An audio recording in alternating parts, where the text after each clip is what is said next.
Kara stood on the edge of the hangar bay floor as the first hum of rotor blades stirred the mountain air. The ridge to the east caught the morning light just enough to reflect across the row of utility trailers, casting long shadows across the gravel apron. Camp Halridge was still quiet at this hour, the kind of silence that came not from calm but from routine. It was a place built for readiness, tucked between high elevation and hard history, where every checklist was treated like gospel and every shortcut had its apologist. She moved with deliberate stillness. Her flight suit zipped clean. The fabric faded at the shoulders from wear. Her ash-brown hair was braided once, tightly, the end tucked near the collar of her jacket. Worn gloves looped through her belt. Same pair she had used for every pre-flight since certification. The leather molded to the lines of her palms. She had never been one to draw attention, but the way she carried herself made people step a little wider when passing her on the line. There was precision in how she walked, how she scanned the checklist pinned to her tablet, how she paused at the edge of the rotor sweep zone to let the wind pass. The Blackhawk in question sat farther down the tarmac, pulled just inside the edge of pad 3, nose facing west. It looked like any other. Blades at rest, surface clean, maintenance tags tucked under a wiper blade, but Kara had already seen enough to feel the difference. She had reviewed the logs that morning, and what she found had taken her longer to absorb than usual, not because it was complex, but because it was familiar. Too familiar. Torque entries that didn't line up with install times, signatures from personnel who hadn't been assigned to the airframe that week, checklists that had been completed in 25 minutes when they should have taken 2 hours, a pattern she had flagged before, in a different hangar, under a different officer, where a crash 2 years ago had been quietly written off as pilot error. The names had changed. The outcome had not. Kara walked toward the loading bay where the rest of the morning crew was gathered. Nobody looked up as she approached. A few made space as she reached for the parts manifest. But no one said her name. It didn't bother her anymore. She wasn't there to be liked. She was there to make sure aircraft didn't fall out of the sky because someone wanted to shave 15 minutes off a checklist. Chief Branner emerged from the dispatch tent holding a tablet in one hand and a coffee in the other. His voice was clipped, his posture military in a way that felt rehearsed. He handed her the assignment with the kind of energy one reserved for forms already signed. "You're up on this one," he said, not meeting her eyes. "Try not to overthink it. We need this bird back in rotation by 1400. She took the tablet without a word, thumbed through the inspection log again, and said nothing. Branner didn't wait for questions. One of the junior techs, Callan, she thought his name was, walked near her as she moved back toward the chopper. He kept his voice low, just under the whine of the generator spooling on Bay 2. "They wouldn't give this one to anyone else," he said, eyes still on his crate, "because if something happens up there, it'll read like pilot error, not system failure. You know that, right?" She looked at him, then down at the fastener kit in his hand, then back at the aircraft. The bolts along the tail rotor mount looked new, too new. The casing showed signs of tool marks that didn't match the log timing. A misalignment no wider than the tip of her finger stood out at the top brace, enough to cause vibration, enough to become catastrophic if the system passed power through the wrong sequence under load. She gave him a single nod. "I know." He didn't say anything else. He just walked off, faster than before. Kara approached the aircraft slowly, the vibration of the warming rotors on another bird resonating through her boots. She reached the port side panel and brushed her hand across the surface. Dust near the intake had been wiped, but not by someone who cared about the pattern, just enough to make it look clean from a distance. Her gloves stayed looped at her belt. She would only wear them once she trusted the frame. The aircraft's belly panel bore a thin scratch near the latch, not from wear, but from a hasty tool drag. She knelt, tapped the casing once with the side of her hand, listening to the echo. Everything told her not to fly, and yet she knew that refusing the assignment would cement what they already thought of her. Difficult. Disruptive. The pilot who said no too often.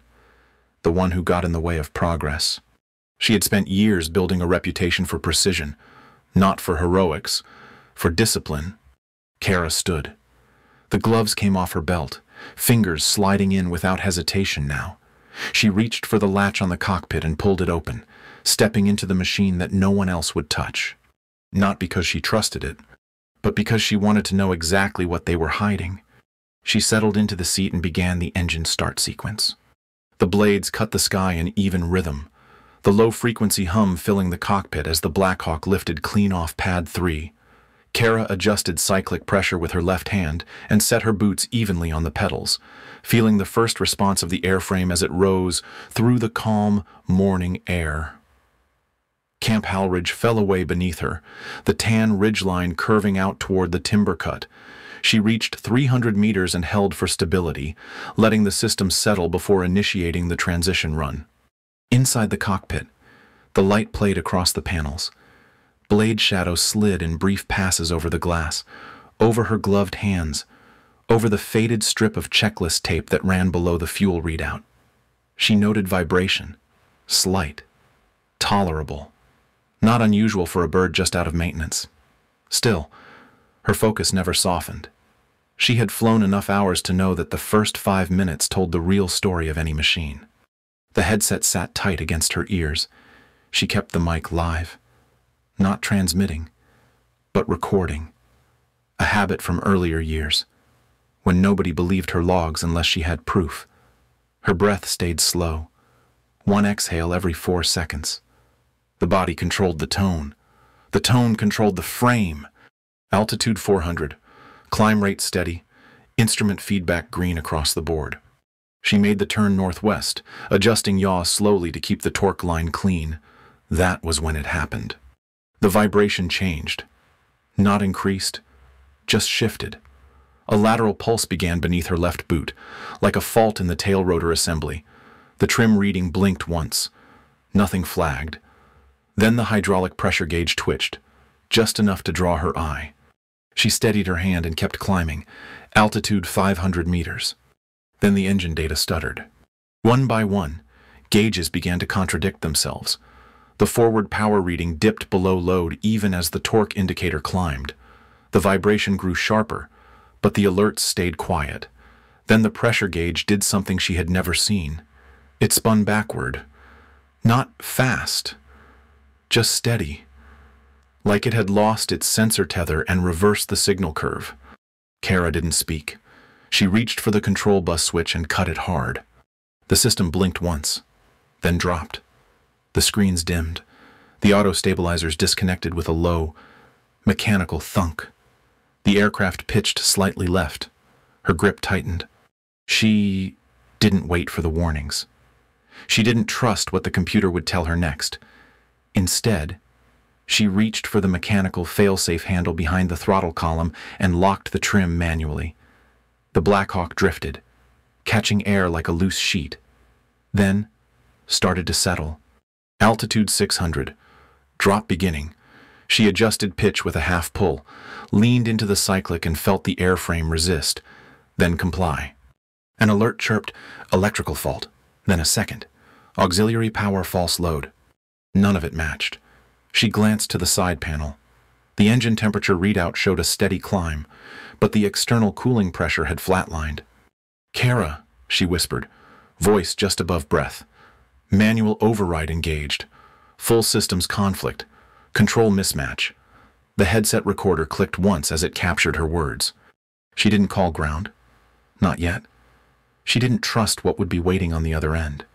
Altitude falling fast now. 500 meters. Wind coming up from the east. She adjusted to compensate, kicked the tail gently, and set angle for auto-rotation entry. The frame protested. She coaxed it through, keeping her hands firm but never locking her elbows. The aircraft bucked once. She shifted weight forward in the seat, leaned into the line, and held. The right side display blinked red. Engine 1. Not overheating. The indicator was being fed reverse telemetry. The system wasn't just braking. It was lying. Kara whispered again. "Electrical data is fake. Gauge spin is manual loop. This isn't damage. This is scripted." Another warning sounded. Hydraulic loss. Full panel alert. But the actual feedback through the stick said otherwise. She was still flying a machine that wanted to live but was being told to die. Altitude 200. She eased into final position. The base was below the ridgeline now, half obscured by mist.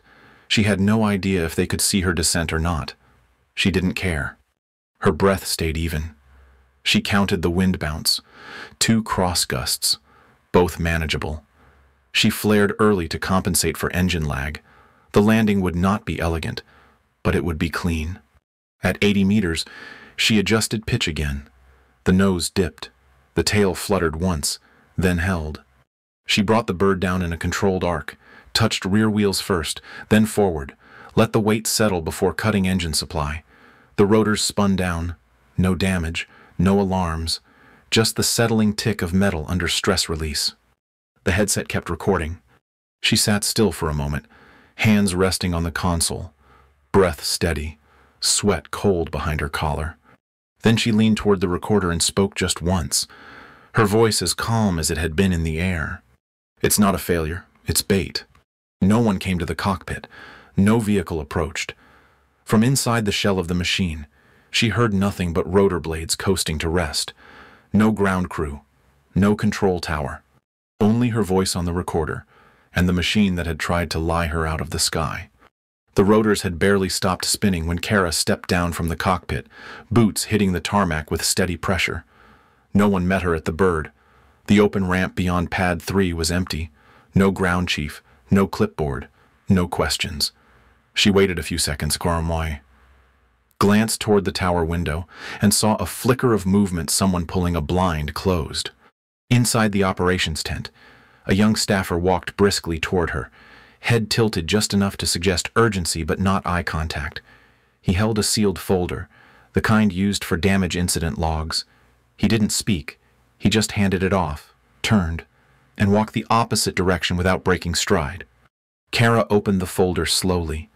The form inside had already been signed, not by her. Her name was on the pilot line, but the signature didn't belong to her. It was initialed by Chief Branner. The flight was marked complete. No deviation, no anomalies. Her logbook, which should have been waiting with the aircraft maintenance officer, was nowhere in sight. She took one step toward the ops tent, but Branner stepped out before she reached it. His coffee was fresh. His face gave nothing. "There's no need to file anything," he said. "We're handling it internally." She didn't answer. He didn't wait. That night, Camp Halridge settled into the kind of quiet that came after cleanup rotation. Cargo crates were locked. Tool lockers double-chained. The lights in the dining bay blinked off one at a time. By 2100 hours, the hangar rows were dark, except for one security bar light near the service entrance. Kara moved in from the rear side, using her badge clearance and the old latch code she hadn't been ordered to change. Her gloves were already on.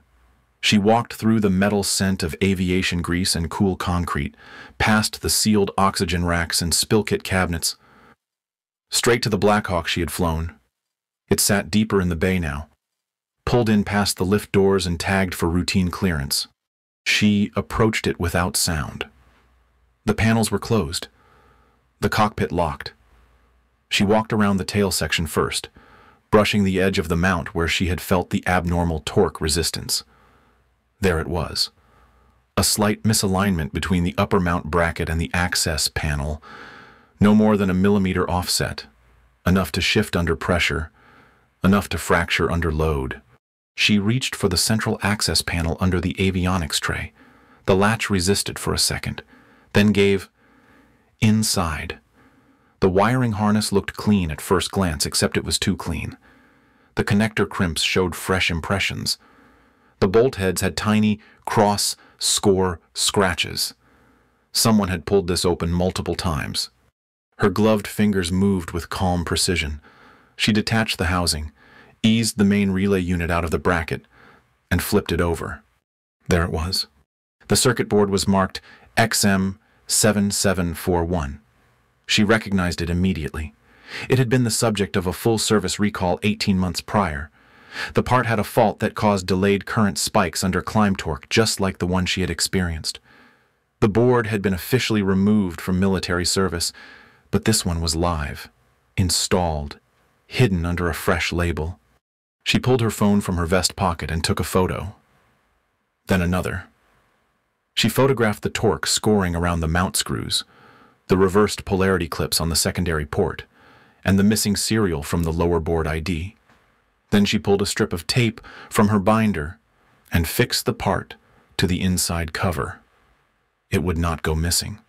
On the workbench nearby, she found a folded copy of the maintenance log used for the same aircraft 2 weeks earlier.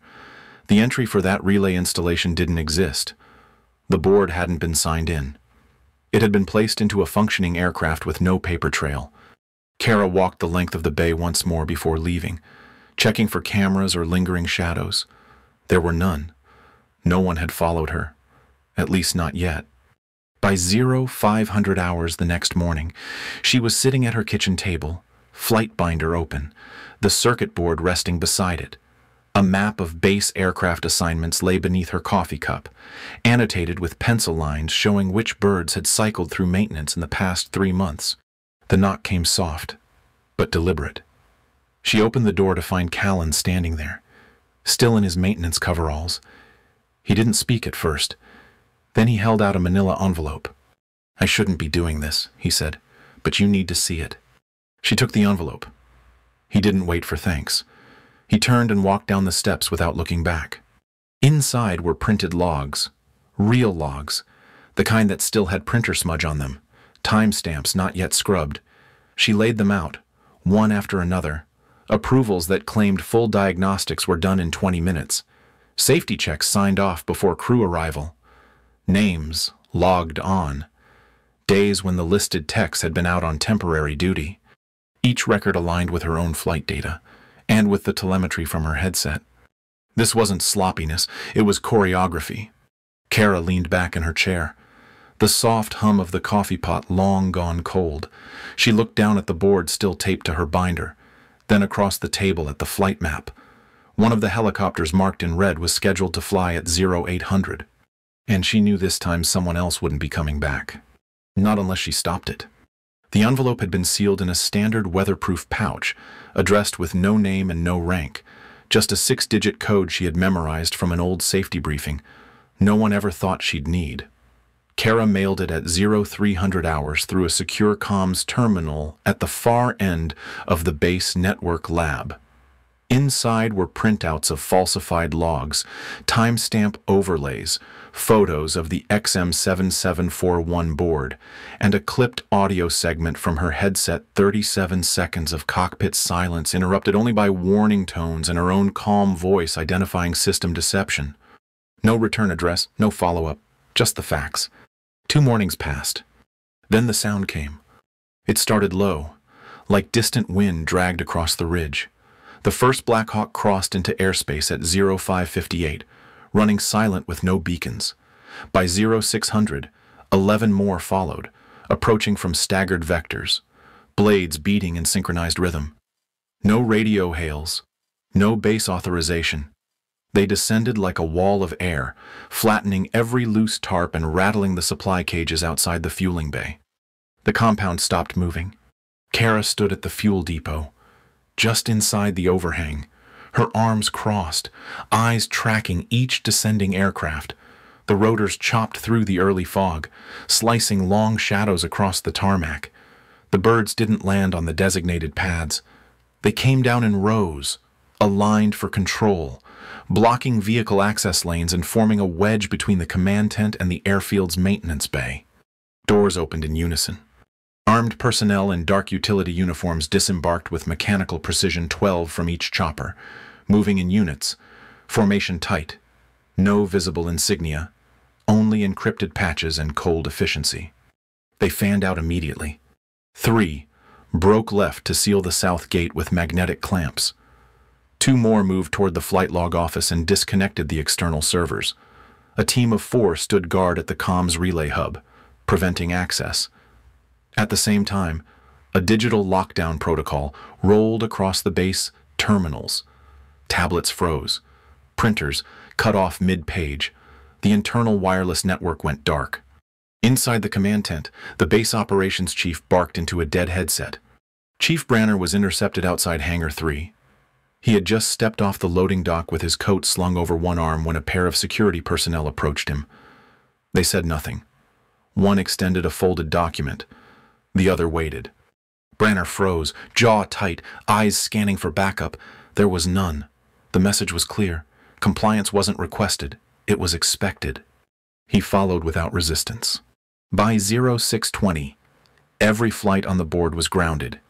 Fueling operations were halted. Crates staged for outbound movement were marked with red tags. A drone that attempted auto-taxi to the north pad was rerouted and powered down remotely. No alarm sounded. No one raised their voice. It didn't feel like a raid. It felt like judgment. From the depot roofline, Kara watched as the sealed maintenance locker outside Pad 6 was forced open by a technical team in thermal gloves. They carried no weapons, only scanners. Scanners and sealed evidence bags. She could see one of them photographing an access panel. Another used a field spectrometer to confirm recent tool scoring. She had marked that panel on her flight map. One of the Blackhawks remained airborne, hovering just above the ops yard, its rotor wash swirling grit through the service lane. Below it, the base commander stood still, flanked by two observers with data tablets. She didn't recognize either of them. Their uniforms weren't base issue. A soldier in black gear crossed the yard at a slow, deliberate pace. He stopped halfway between the depot and the central control trailer, turned his head slightly, and locked eyes with Kara. He didn't salute. He didn't speak. He nodded once. Kara didn't move. Her phone buzzed quietly against her leg. She pulled it from her side pocket and checked the message. XM7741 confirmed. Other bases compromised. We believe you. No name? No number? No response required? Inside the operations center, her audio file was already being compared to black box logs recovered from 6 recent crash investigations. The waveform signatures matched. So did the pattern of false indicators and reversed readouts. The data streams had been doctored across 3 command zones. Back inside the hangar, a technician opened a maintenance drawer labeled for harness tools. Inside were spare relay parts, 5 marked with wiped serials, one of them halfway through relabeling. A forensic officer cataloged the shelf with quiet thoroughness. The names on the inventory didn't match the assignment log. Across the base, the system they had built to protect itself began folding. By 0700, 4 officers were in custody. 2 contractors had been escorted off-site under sealed orders. The procurement terminal for spare flight components had been disconnected. The manufacturer code for XM7741 was flagged red in the Defense Logistics Corps database. Kara remained by the fuel depot, unmoving. She didn't need to say anything. She had already said enough in her logs, in her overlay documents, in the photos taken alone beneath the fluorescent hum of the hangar. The rest was gravity. Behind her, the sky began to lighten. The last Blackhawk settled onto Pad 5. The rotor blades ticked slowly to a stop. Someone inside the command trailer flipped the final circuit breaker on the airfield terminal switchboard. Every monitor went dark. No more network access, no more data pushes. Everything they needed was already in hand. Kara looked down once more at her phone. The message hadn't changed. She didn't smile. She didn't gloat. She simply turned away from the pad and walked back toward the hangar, the sound of her own boots on concrete steady beneath the long echo of rotors winding down. By the second day, the fog had lifted from Camp Halridge, both in weather and in tone. The Blackhawks that had circled the base were gone by dawn, leaving behind sealed crates, tagged components, and a trail of redacted manifests. Inside the operations building at D, a meeting convened with no announcements. Only select personnel were invited. The door was marked for an internal readiness review. No one spoke as they entered. No one emerged with questions. Behind closed walls, a monitor displayed Kara's audio overlay in silence. Her voice described the gauge spin, the false indicators, the instant when she cut control from the system because she no longer trusted what it told her. No one questioned the sequence. The black box data from her flight matched every word. An officer with silver trim on his collar read aloud the timeline of events from the morning of her flight. Another listed the names of the suspended personnel. Their voices were calm, procedural. When they reached the part about the circuit board, the room went quiet. No one speculated on motive. It was too late for that. By noon, the suspension orders had been hand-delivered to 3 officers, 2 of whom had already been relocated pending further action. The procurement contract with the part manufacturer was terminated. Distribution for XM7741 was frozen across 3 states. The Defense Logistics Corps issued an alert for review of any inventory registered under its code. Retroactive 3 years. Audit teams were assigned. Installations flagged. Flight readiness was redefined. Kara was not in the meeting room. She walked the corridor outside alone, her boots brushing the worn seam in the vinyl floor tile. The offices on either side were dark, some already cleared out. A screen in the logistics hub scrolled through new safety protocols. No one looked up as she passed. At the end of the hall, a man in uniform waited by an unmarked door. He didn't say her name. He simply handed her a sealed envelope, nodded once, and stepped aside. Inside was a badge case, matte black, no emblem. The ID card inside had no photo, no rank, only a 6-digit clearance string and a department designation, Echo Trace. Her name was listed second line, below the assignment region. No signature, no orientation.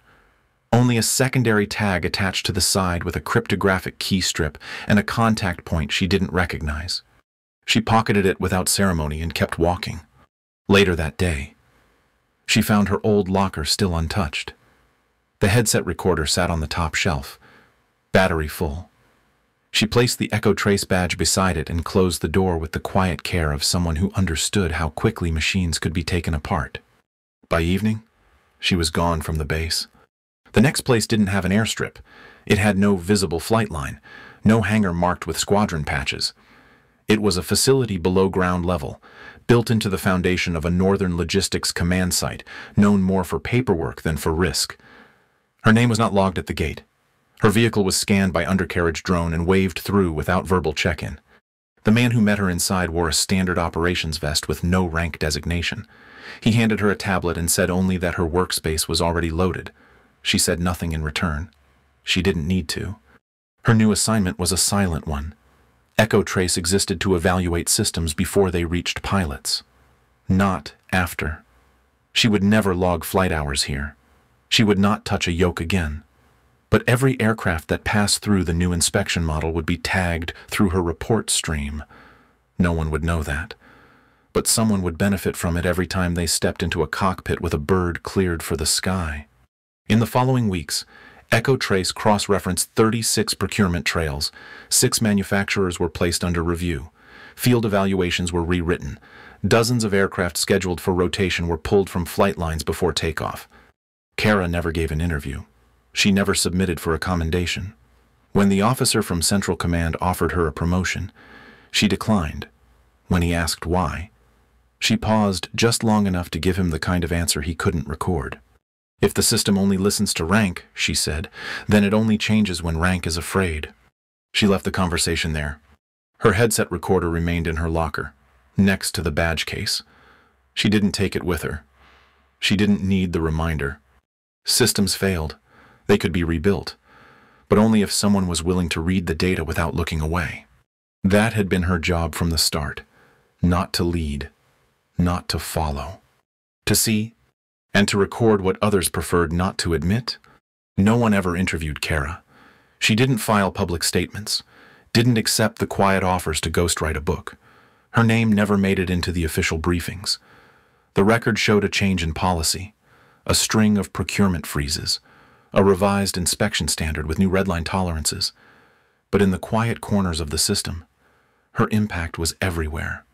At flight schools across 3 training bases, instructors began pausing during diagnostics review to play an archived simulation. The video wasn't labeled with a name, only a file code. It showed an instrument panel in descent, the torque line faltering, the pressure gauge reversing. Then a voice not shaken, not loud, narrated each step of the failure while the pilot executed a landing with manual trim and no functional telemetry. Every student who watched it remembered the way it ended. "It's not a failure, it's bait."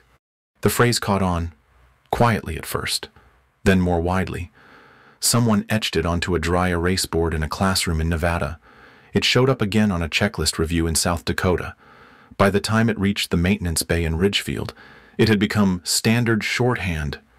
If the readings are off, trust the vibration. Instructors started emphasizing the feel of the aircraft, not just the screen. Newer pilots were taught to listen not only for alerts but for inconsistencies in movement, minor flutter, change in panel warmth. The old idea of over-reliance on diagnostics began to shift. Pilots were told to ask questions before the questions ask you. In one maintenance locker, a tech found a folded sheet tucked behind a rig checklist. It was marked Echo Trace. The sheet highlighted torque settings on a Blackhawk bracket that had failed inspection a week earlier. No one claimed to have left it. No one removed it, either. From then on, that bracket was checked twice. At another facility, a safety inspector pulled a binder off a review shelf and found a photo paperclipped to the back.